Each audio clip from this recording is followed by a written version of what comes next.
বিকট আওয়াজ, বিকট একটা হুইসেল বাজানো হবে, হর্ন বাজানো হবে, ট্রাম্পিট, ডেঞ্জারাস ট্রাম্পিট। ভয়ঙ্কর একটা বিকট শব্দ করা হবে কিয়ামত তৈরির জন্য। ওই শব্দটা বাজানোর জন্য রব্বুল আলামিন একজন ফেরেশতা বানিয়েছেন, নাম হলো ইসরাফিল। নাম কি? ইসরাফিল। ওই ফেরেশতার পা হচ্ছে জমিনের নিচে, মাথা হলো আকাশের উপরে। ওই কিয়ামতের দিন ইদা নুফিখা ফি সূরি নাফখা ওয়াহিদা, যখন ওই সিংহের মধ্যে ফুৎকার দেয়া হবে, আল কারিআ, বিকট আওয়াজটা হবে। এই ফেরেশতার নাম হচ্ছে মালাকুস সূর, সিংহের ফেরেশতা। এই ফেরেশতার নাম ইসরাফিল। ফেরেশতার নাম সবাই বলেন। এই বিশাল ফেরেশতাকে তিনটা হুইসেল দেওয়ার জন্য আল্লাহ বানিয়েছেন। কয়টা? সবাই বলেন। তার ডিউটি হচ্ছে তিনটা হুইসেল দিবে, হর্ন বাজাবে তিনটা। গাড়িতে সামনে জ্যাম হয়ে গেলে ড্রাইভাররা কি করে? হর্ন দেয়। সে একটা হর্ন দিবে, একটা হুইসেল দিবে, একটা ট্রাম্পিট বাজাবে। ওইটাকে আরবিতে বলে সুর। ইদা নুফিখা ফি সূরি নাফখাতান ওয়াহিদা, যখন তিনি প্রথম হুইসেলটা বাজাবেন, রব্বুল আলামিন ওনারে বানালেন তিনটা হুইসেল দেওয়ার জন্য বিশাল আকৃতির ফেরেশতা। এই ফেরেশতাকে সৃষ্টি করার পর থেকে দুই ঠোঁটের মাঝখানে হুইসেলটা নিয়ে ফেরেশতা আল্লাহর আরশের দিকে তাকিয়ে আছে। He is just waiting for the green signal. আল্লাহর অর্ডার কখন আসবে? আসলেই একটা ফু দিবে। সুবহানাল্লাহ কইবেন না? এই ফুটা দেওয়ার জন্য সে এখনো, ঠিক যে মুহূর্তে আমরা এখন তাফসীর শুনছি, সেই মুহূর্তে ইসরাফিল কি করতেছে?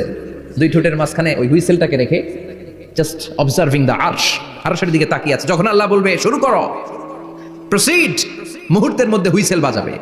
আর ওই হুইসেলের আওয়াজটাকে আরবিতে বলে আল কারিআ। কি বলে? বুঝতে পারছেন এবার? সহজ হয়ে গেছে না? নরম হয়ে আসতেছে না সুরাটা? আল কারিআ তার মানে বিকট আওয়াজ, বিকট হর্ন বাজানো হবে, ট্রাম্পিট দেয়া হবে, বিকট হুইসেল দেয়া হবে। এই আওয়াজটা দুনিয়ার দপ্তরির ঘন্টা বাজানোর আওয়াজের মতো না। এই আওয়াজটা ট্রাকের টায়ার পাংচার হলে যে আওয়াজ, ওইটার মতো না। বৃষ্টির সময় বজ্রপাতের যে আওয়াজ, ওইটার মতো না। ওই আওয়াজটা পৃথিবীর বুকে সবচাইতে ভয়ঙ্করতম আওয়াজ। ঠিক কি না? ভয়ঙ্কর একটা আওয়াজ হবে, বজ্রনীনাদ, মহাপ্রলয়ের আওয়াজ। এই একটা আওয়াজে সব লন্ডভন্ড হয়ে যাবে, একটা আওয়াজে সব লন্ডভন্ড হয়ে যাবে। এজন্য ওই আওয়াজটাকে ডেডিকেট করে আল্লাহ কোরআনে একটা সূরা দিয়েছেন। সূরাটার নাম, কথা কয় না, কি নাম? আল কারিআ। আল কারিআ, মানুষের দৃষ্টি আকর্ষণের জন্য আল্লাহ এই শব্দটাকে সূরার প্রারম্ভে 3 বার বললেন। কয়বার? গুরুত্বপূর্ণ কথা কয়বার বলতে হয়? বিশ্বনবী কোন কথায় যখন এমফাসাইজ করতেন, গুরুত্ব দিতেন, তিনি কয়বার বলতেন? এই সূরাটা নাজিল হয়েছে মক্কায়। মক্কার কাফির মুশরিকটা যেন ওই কিয়ামতের ভয়ঙ্কর দৃশ্যটা বুঝতে পারে, এজন্য আল্লাহ 3 বার বললেন আল কারিআ, তারপরে মাল কারিআ, তারপরে ওয়ামা আদরাকা মাল। সবাই বলেন। প্রথমে বললেন আল, তারপরে মাল, ওয়ামা আদরাকা মাল। 3 বার বললে মানুষ 3 বার তাকাবে না। আল কারিআ, মাল কারিআ, আবার তাকাইছে, ওয়ামা আদরাকা মাল কারিআ। 3 বার বলে তাদের অ্যাটেনশনকে গ্রো করা হচ্ছে, কারণ সামনে আরো জরুরি কথা আছে।